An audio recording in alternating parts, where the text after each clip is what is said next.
Commerce क्षेत्रात career करायचे आहे? मग केवळ पदवी नको तर व्यावसायिक कौशल्याची साथ द्या. 2017 पासून विद्यार्थ्यांच्या उज्ज्वल भविष्यासाठी कार्यरत असलेली एक विश्वासार्ह संस्था श्रद्धा ज्युनियर कॉलेज ऑफ कॉमर्स. अनुभवी प्राध्यापकांकडून मिळणारे कोचिंग विद्यार्थ्याला चार्टर्ड अकाउंटंट होण्याच्या स्वप्नाकडे यशस्वीपणे घेऊन जाते. सीए फाउंडेशनचे परिपूर्ण मार्गदर्शन, करंट अफेअर्स आणि इव्हेंट मॅनेजमेंट याचे प्रॅक्टिकल नॉलेज व व्हरायटी ऑफ ऍक्टिव्हिटीज यावर विशेष भर.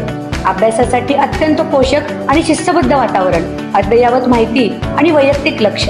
बदलत्या जागतिक अर्थव्यवस्थेसोबत अपडेट राहण्यासाठी विद्यार्थ्यांचे सक्षमीकरण. MHT CET, CLAT, IPMAT यासारख्या प्रवेश परीक्षांची तयारी करून घेतली जाते. तर आजच प्रवेश निश्चित करा.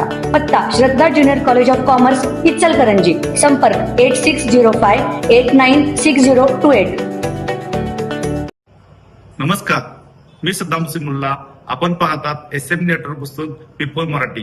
चला तर पाहूया आजची ठळक घडामोडी. कोल्हापूर सायबर पोलिसांनी म्यूल बँक अकाउंट प्रकरणात मोठी आणि धडक कारवाई करत सायबर गुन्हेगारांच्या साखळी रॅकेटचा पर्दाफाश केला आहे. या कारवाईमुळे सायबर फसवणुकीच्या माध्यमातून लाखो रुपयांची उलाढाल करणाऱ्या टोळीचे धागेदोरे समोर आले आहेत. सध्या सायबर गुन्ह्यांमध्ये आरोपी नागरिकांची बँक खाती भाड्याने, कमिशनवर किंवा विविध आमिषे दाखवून मिळवत असल्याचे प्रकार वाढले आहेत. या खात्यांचा वापर करून सायबर फसवणुकीची रक्कम वेगवेगळ्या खात्यांमध्ये वळती करणे, ऑनलाईन ट्रान्स्फर करणे, रोख रक्कम काढणे तसेच क्रिप्टोकरन्सीमध्ये रूपांतर करून पैशांची विल्हेवाट लावली जात असल्याचे तपासात उघड झाले आहे. सायबर गुन्ह्यांमध्ये वापरली जाणारी अशी म्यूल बँक अकाउंट्स बंद करणे हा सायबर गुन्हे रोखण्यासाठी महत्त्वाचा मास्टर स्ट्रोक ठरणार असल्याचे पोलिसांनी स्पष्ट केले आहे. त्यानुसार पोलीस अधीक्षक निलोत्पल यांच्या आदेशानुसार कोल्हापूर जिल्ह्यात विशेष मोहीम राबविण्यात आली.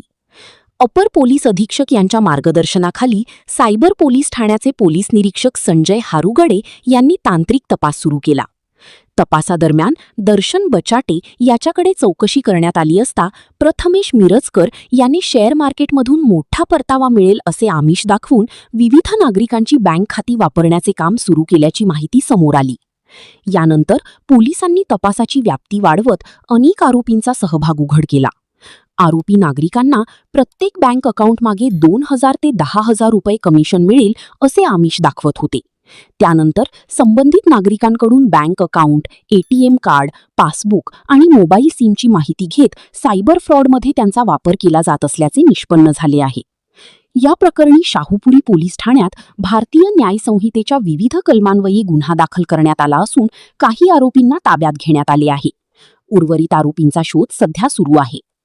दरम्यान कोणत्याही प्रकारच्या पैशांच्या आमिषाला बळी पडून स्वतःचे बँक खाते इतरांना वापरण्यास देऊ नये असे आवाहन सायबर पोलिसांनी नागरिकांना केले आहे.